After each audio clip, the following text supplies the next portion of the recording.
Today we are going to see Standard 6 Social Science Term 2 Unit 2 The Constitution of India இந்திய அரசியலமைப்பு சட்டம் Part 1 Pathway. The lesson speaks about the formation of the Constitution of India. It gives the guidelines to govern the country while ensuring the fundamental rights and duties of the citizens and how it protects them.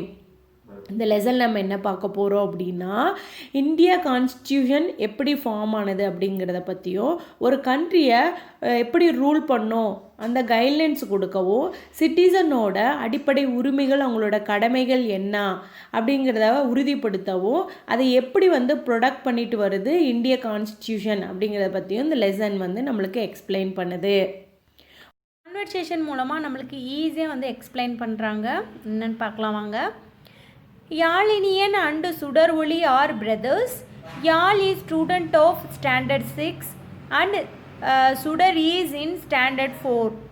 Yal was preparing for his class test. Sudar, after completing his home assignments, was watching an animated series on television. Sudar was watching it, but the noise level disturbed Yal. Sudar was totally engrossed in the series and laughed and clapped loudly. Yal could not concentrate on his lessons. இந்த என்க்ரோஸ்டு அப்படின்னா என்னென்னா மூழ்கிட்டான், அந்த சீரீஸில் ரொம்ப மூழ்கிட்டான். Okay, Yazhiniyan சுடர் ரெண்டு பேரும் brothers. யாழ் 6th standard படிக்கிறாங்க, சுடர் 4th படிக்கிறாங்க. யாழ் அவங்க கிளாஸ் டெஸ்ட்டுக்காக ப்ரிப்பேர் பண்ணிகிட்ருக்காங்க. சுடர் அவங்களோட ஹோம் அசைன்மெண்ட்ஸை கம்ப்ளீட் பண்ணிட்டு அனிமேட்டட் சீரீஸ் டிவியில் பார்த்துட்ருக்காங்க. சுடர் அவங்க எப்படி பார்க்குறாங்க டிவி அப்படின்னா ரொம்ப வால்யூம் அதிகமாக வச்சு பார்க்குறாங்க. அதனால் யாழால் படிக்க முடியலை, டிஸ்டர்ப் ஆகுது. சுடர் ரொம்ப அதில் அந்த சீரீஸில் ரொம்ப மூழ்கி போய் ரொம்ப லவ்லியாக சத்தமாக கிளாப் பண்ணிக்கிட்டு சிரிச்சிட்ருக்காங்க. ஸோ அதனால் யாழுக்கு அவங்களோட லெசன் படிக்கிறதுல கான்சென்ட்ரேட் பண்ண முடியல. So he asked Sudar to reduce the volume, but Sudar was not ready to adhere to his elder brother's advice. In spite of Yal's continuous request, Sudar did not reduce the volume. So அதனால் யாழ் சுடர்கிட்ட போய் volume reduce பண்ணி கேட்டார், but Sudar reduce பண்ணலை. Yazh complained to his father that Sudar did not decrease the volume of the television inspite of requesting him several times. Yazh made it clear that he had a class test the following day. நிறையா வாட்டி யாழ் சுடர்கிட்ட volume reduce பண்ணி சொல்லி கேட்டும் சுடர் reduce பண்ணாதனால யாழ் அவங்க அப்பா கிட்ட போய் கம்ப்ளைண்ட் பண்ணார், எனக்கு டுமாரோ டெஸ்ட் இருக்குது, என்னால் கான்சென்ட்ரேட் பண்ணி படிக்க முடியல அப்படின்ட்டு. Is not your brother preparing for his class test? Were not you wrong in troubling him? Continued his father. So உடனே அவங்க ஃபாதர் சொல்கிறாரு, உன்னோட பிரதர் கிளாஸ் டெஸ்ட்டுக்கு ப்ரிப்பேர் பண்ணிகிட்ருக்காருல்ல, ஸோ நீ அவனுக்கு நீ கஷ்டத்தை கொடுக்குற அப்படிங்கிறது உனக்கு தெரியலையா, அது உனக்கு தப்பாக தெரியலையா அப்படின்னு சொல்லிட்டு அப்பா கேட்குறாங்க. ஐ வாஸ் வாட்சிங் த டிவி, யால் kept disturbing and stopped me from வாட்சிங் இட் செட் சுடர். சுடர் ஒன்னே சொல்கிறாங்க, நான் டிவி பார்த்துட்ருக்கேன், ஸோ யாழும் என்னை டிஸ்டர்ப் பண்ணுறான் அது அப்படின்னு சொல்லிட்டு சுடர் சொல்கிறாங்க. Studying for the test and watching television are not the same, said his father. உடனே அப்பா சொல்கிறாரு, படிக்கிறதும் டிவி பார்க்குறதும் சேம் இல்லை அப்படின்னு சொல்லிட்டு சொல்கிறாரு. But Sudar was not ready to accept the fact. Sudar was consistent that he had all rights to watch a film as much as y'all had the right to study. உடனே சுடர் அக்செப்ட் பண்ணிக்கல. ஏன் அப்படின்னா, நான் எப்படி அவர் யாழ் எப்படி ஸ்டடி பண்ணுறதுக்கு ரைட்ஸ் இருக்கோ அதே மாதிரி எனக்கும் டிவி பார்க்குறதுக்கு ரைட்ஸ் இருக்குது அப்படின்னு சொல்லிட்டு சுடர் சொல்கிறாரு. His father admitted that both had equal rights. உடனே அப்பா அக்செப்ட் பண்ணிக்கிட்டாரு, ஆமாம் ரெண்டு பேர்த்துக்குமே வந்து ஈக்குவல் ரைட்ஸ் இருக்குது அப்படின்னு சொல்லிட்டு. But one must not hinder another's freedom. Hinder means தடை. மற்றவங்களோட ஃப்ரீடத்தில் நம்ம தடை போடக்கூடாது அப்படின்னு சொல்லிட்டு அப்பா சொல்கிறாரு. சுடர் did not realise the fact that he was very stubborn. அவனோட தப்பை வந்து ரியலைஸ் பண்ணலை. ரொம்ப ஸ்டப்பனாக, அதாவது ரொம்ப ஸ்டப்பன் அப்படின்னா வந்து ரொம்ப பிடிவாதமாக வந்து சுடர் வந்து இருக்கார். Look Sudar, you have all rights to watch the film said his father. பாரு சுடர், உனக்கு எல்லா ரைட்ஸ் இருக்குது நீ வந்து ஃபிலிம் பார்க்குறதுக்கு அப்படின்னு சொல்லிட்டு அப்பா சொல்கிறாரு. உடனே எஸ் டேட், ஆமாம் அப்படின்னு சொல்லிட்டு சுடர் சொல்கிறாரு. Similarly y'all also has the right to listen to he's favourite song on TV, could not he. Same, நீ எப்படி வந்து ஃபிலிம் பார்க்குறதுக்கு ரைட்ஸ் இருக்கோ அதே மாதிரி யாழுக்கும் டிவியில் அவரோட ஃபேவரட் சாங் வந்து லிசன் பண்ணுறதுக்கு அவனுக்கும் ரைட்ஸ் இருக்குதில்ல அப்படின்னு சொல்லிட்டு அப்பா கேட்குறாங்க. How can that happen? When I watch the television, he could not do that. அது எப்படி முடியும்? நான் எப்போ வந்து டெலிவிஷன் பார்த்துட்டு இருக்கும்போது அவனால் எப்படி அவனோட ஃபேவரட் சாங்கை லிசன் பண்ண முடியும் அப்படின்னு சொல்லிட்டு சுடர் சொல்கிறாங்க. When you can watch a film by increasing its volume, y'all can also hear music loudly, said father. உடனே நீ எப்படி வந்து வால்யூம் வந்து இன்க்ரீஸ் பண்ணி ஃபிலிம் பார்க்குறியோ அதே மாதிரி அவரும் வந்து மியூசிக் வந்து வால்யூம் நிறைய வச்சு அவரும் யாழும் வந்து கேட்கட்டும் அப்படின்னு சொல்லிட்டு அப்பா சொல்கிறாரு. How will I watch the movie, how will யால் ஸ்டடி. ஸோ உடனே வந்து சுடர் சொல்கிறாங்க, எப்படி வந்து நான் மூவி பார்க்க முடியும், எப்படி வந்து யாழ் ஸ்டடி பண்ண முடியும் அப்படின்னு சொல்லிட்டு சுடர் சொல்கிறாங்க. I didn't think of it. நான் வந்து திங்க் பண்ணவே இல்லையே அப்படின்னு சொல்லிட்டு சுடர் சொல்கிறாங்க. Okay dad, I will not watch the movie while Yazh studies. So okay daddy, நான் வந்து யாழ் ஸ்டடி முடிக்கிறவர்களும் நான் வந்து டிவி பார்க்கல அப்படின்னு சொல்லிட்டு சுடர் சொல்கிறாங்க. அதுக்கப்பா சொல்கிறாரு, no my child, you can watch the movie without causing trouble to anyone. இல்லை கண்ணு, நீ வந்து மற்றவங்கள டிஸ்டர்ப் பண்ணாமல் மற்றவங்களுக்கு கஷ்டத்தை கொடுக்காம நீ வந்து மூவி வந்து நீ வாட்ச் பண்ணலாம் அப்படின்னு சொல்லிட்டு அப்பா சொல்கிறாங்க. டோன்ட் பி ஆங்க்ரி யால், you study and I promise I will not disturb you. உடனே சுடர் சொல்கிறாங்க, யாழ் நீ வந்து கோவப்படாத, நான் வந்து உன்னை டிஸ்டர்ப் பண்ண மாட்டேன், உனக்கு ப்ராமிஸ் பண்ணுறேன், நீ போய் படி அப்படின்னு சொல்லிட்டு சொல்கிறாங்க. Yazh smiled and patted Sudar's back and left the place. Patted அப்படின்னா தட்டினாங்க. அவங்களோட சுடரோட பேக்கில் யாழ் ஸ்மைல் பண்ணிவிட்டு தட்டிட்டு அந்த பிளேஸ்லேருந்து மூவ் ஆகி போயிட்டாங்க. சுடர்ஸ் மதர் வாஸ் வாட்சிங் எவ்ரி திங் சைலண்ட்லி. அம்மா இதை நடந்தது எல்லாத்தையும் சைலண்ட்டாக வந்து வாட்ச் பண்ணாங்க. She said, even to run a small family, don't we need to follow so many rules and regulations? How much more of that will we need to administer a country? She exclaimed. உடனே அம்மா சொல்கிறாங்க, நம்மளோட small ஃபேமிலியை வந்து run பண்ணுறதுக்கே நிறைய rules and regulations வந்து தேவைப்படுதே. அப்போனா இந்த கண்ட்ரியை வந்து மேனேஜ் பண்ணோம் அப்படின்னா எவ்வளோ ரூல்ஸ் அண்ட் ரெகுலேஷன்ஸ் வந்து தேவை அப்படின்னு சொல்லிட்டு நினச்சி அவங்க ஆச்சரியப்படுறாங்க. இட் இஸ் ஆன் ஓஷன் தீபா. கண்ட்ரி அப்படிங்கிறது ஒரு பெரிய ஓஷன் மாதிரி. In order to administer, people who follow different religions, speak different languages and belong to different caste and culture and treat everyone equally, we need to have a good code of laws and guidelines which we call as the Constitution of India. அதாவது ஒரு கண்ட்ரியில் வந்து different religions இருப்பாங்க, different languages வந்து பேசுவாங்க, different caste இருப்பாங்க, different culture வந்து இருக்கும், எல்லாத்தையும் வந்து ஈக்குவலாக வந்து ட்ரீட் பண்ணணும். அப்படின்னா கரெக்டான குட் கோட் ஆஃப் லாஸ், கரெக்டான சட்டம் வந்து இருக்கணும். அந்த சட்டத்தை கரெக்டாக வந்து கைட்லைன் பண்ணணும். அதை தான் வந்து அந்த good code of laws and கைட்லைன்ஸை தான் த கான்ஸ்டியூஷன் ஆஃப் இந்தியா அப்படின்னு சொல்லிட்டு சொல்கிறோம். The next day, Sudar and y'all went to school. It was the Republic Day also.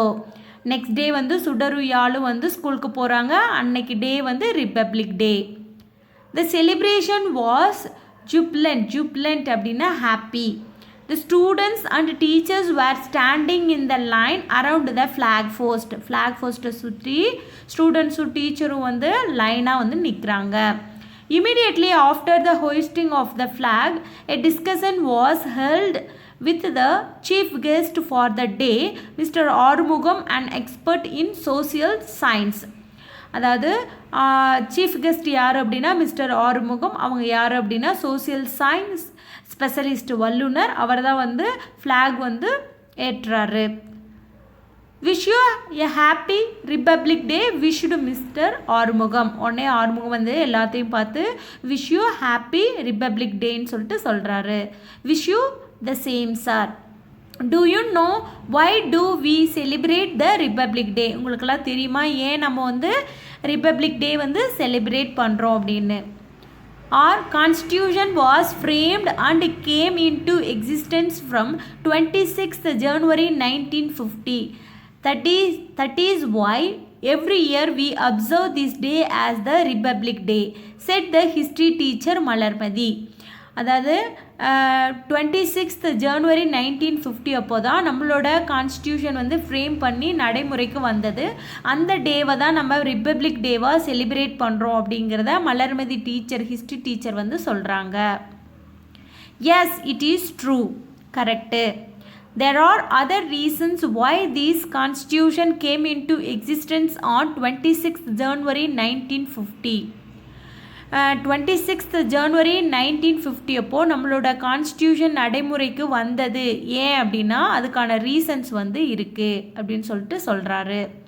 When the Congress met at Lahore in 1929, the members of the Congress unofficially declared the same day as the day of Purna Swaraj or the day of complete self-governance.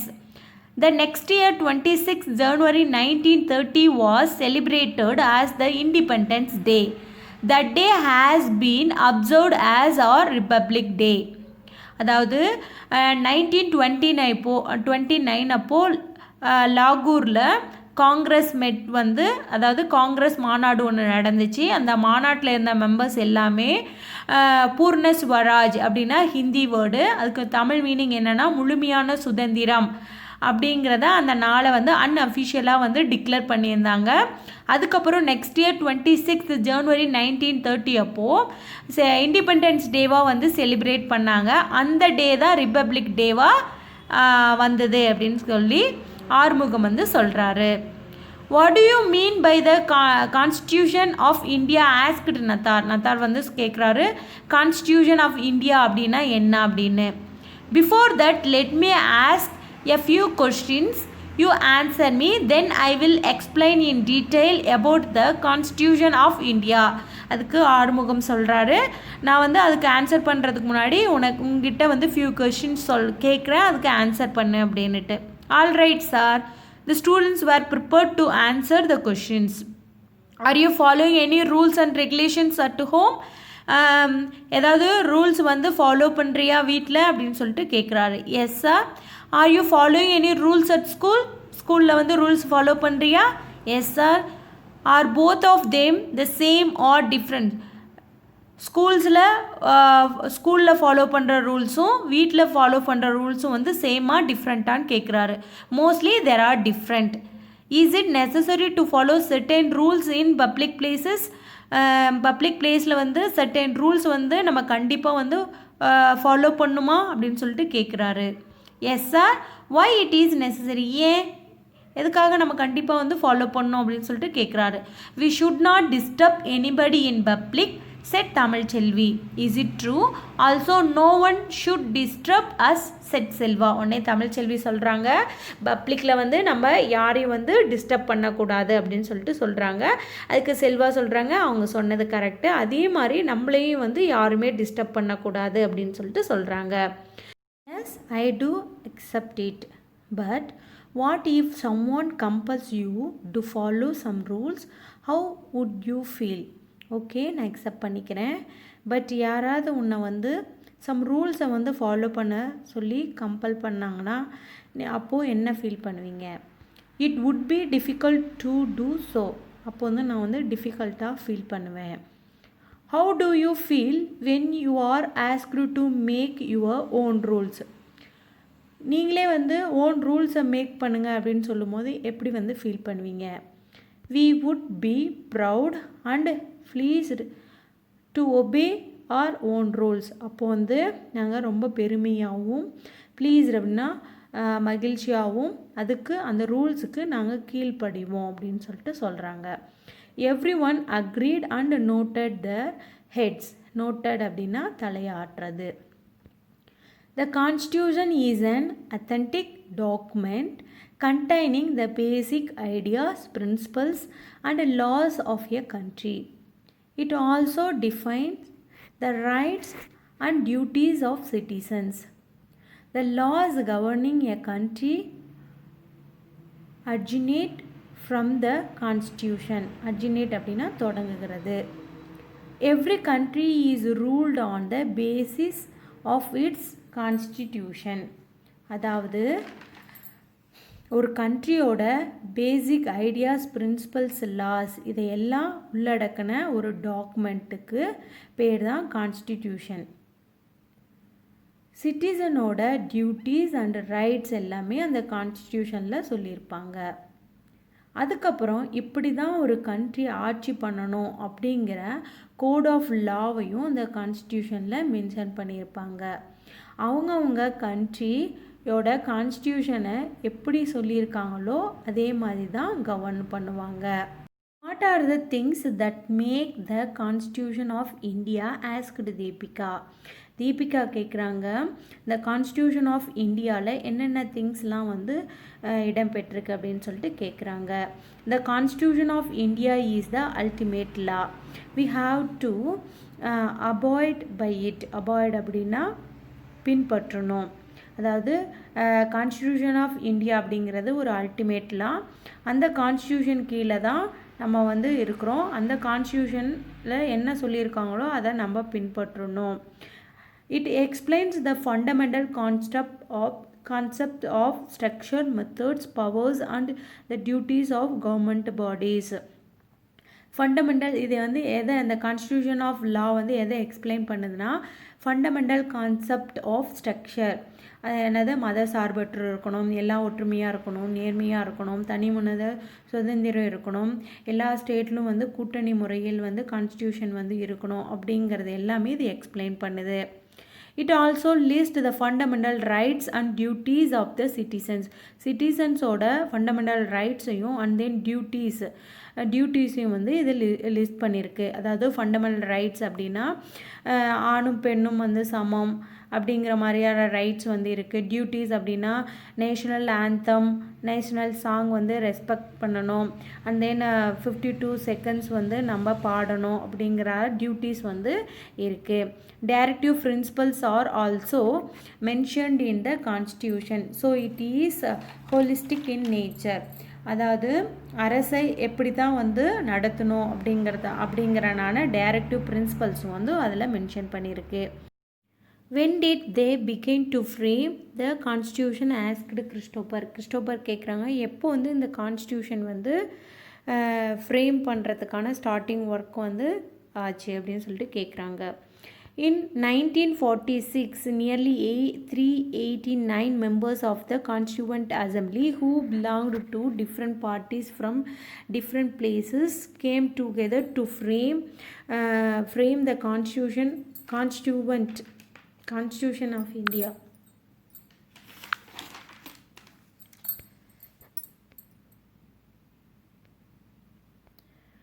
When did they begin to frame the Constitution asked Christopher கேட்குறாங்க எப்போ வந்து இந்த constitution வந்து frame work start பண்ணாங்க அப்படின்னு. இன் 1946 nearly 389 members of the Constituent Assembly who belonged to different parties from different places came together to frame the Constitution of India. அதாவது 1946 அப்போது கான்ஸ்டியூஷனை right பண்ண கான்ஸ்டியூவன்ட் அசம்பிளி வந்து க்ரியேட் ஆச்சு. அதில் 389 மெம்பர்ஸ் வந்து ஜாயின் ஆனாங்க. அவங்க எல்லாருமே வந்து டிஃப்ரெண்ட் பிளேஸ்லேருந்து வந்தவங்க. இவங்க எல்லாம் வந்து எலெக்ட் பண்ணவங்களா இல்லை நாமினேட் பண்ணாங்களா அப்படின்னு சொல்லி கேட்டால் எல்லாருமே வந்து எலெக்டட் மெம்பர்ஸு. அவங்க எல்லாருமே வந்து indirect elected representatives. Indirect elected representatives அப்படின்னா என்னென்னா பீப்புள்ஸு ஓட் பண்ணி செலக்ட் ஆனவங்க எல்லாருமே வந்து ரெகுலேட்டிவ் மெம்பர்ஸு. இந்த ரெகுலேட்டிவ் மெம்பர்ஸ் எல்லாருமே சேர்ந்து இந்த இன்டைரக்ட் எலெக்டட் ரெப்ரசன்டேட்டிவ்ஸை வந்து செலக்ட் பண்ணுவாங்க. அவங்க எல்லாரும் சேர்ந்து தான் இந்த கான்ஸ்டியூஷனை வந்து ரைட் பண்ணாங்க. The chairman of the committee was Mr. Rajendra Prasad. இதனோட சேர்மேன் வந்து யார் அப்படின்னா mister Rajendra Prasad. Who are the other significant members in the Constituent Assembly? இந்த Constituent Assemblyயோட other significant members யார் அப்படிங்கிறத பார்க்கலாம். Jawaharlal Nehru, Sardar Vallabhbhai Patel, Maulana Azad, S Radhakrishnan, Vijayalakshmi Pandit and Sarojini Naidu were the members in the Constituent Assembly. So Constituent Assemblyயோட significant members வந்து இவங்க. How many women members were there in the Constituent Assembly? அதாவது Constituent Assemblyயில் எத்தனை விமன் மெம்பர்ஸ் வந்து இருந்தாங்க? 15 women members were in the Constituent Assembly. Constituent Assemblyயில் 15 women members வந்து இருந்தாங்க. Next do you know பாருங்க. The father of the Constitution of India is Dr. B.R. Ambedkar. Constitution of இந்தியாவோட father யார் அப்படின்னா doctor B.R. Ambedkar. Thank you for வாட்சிங்.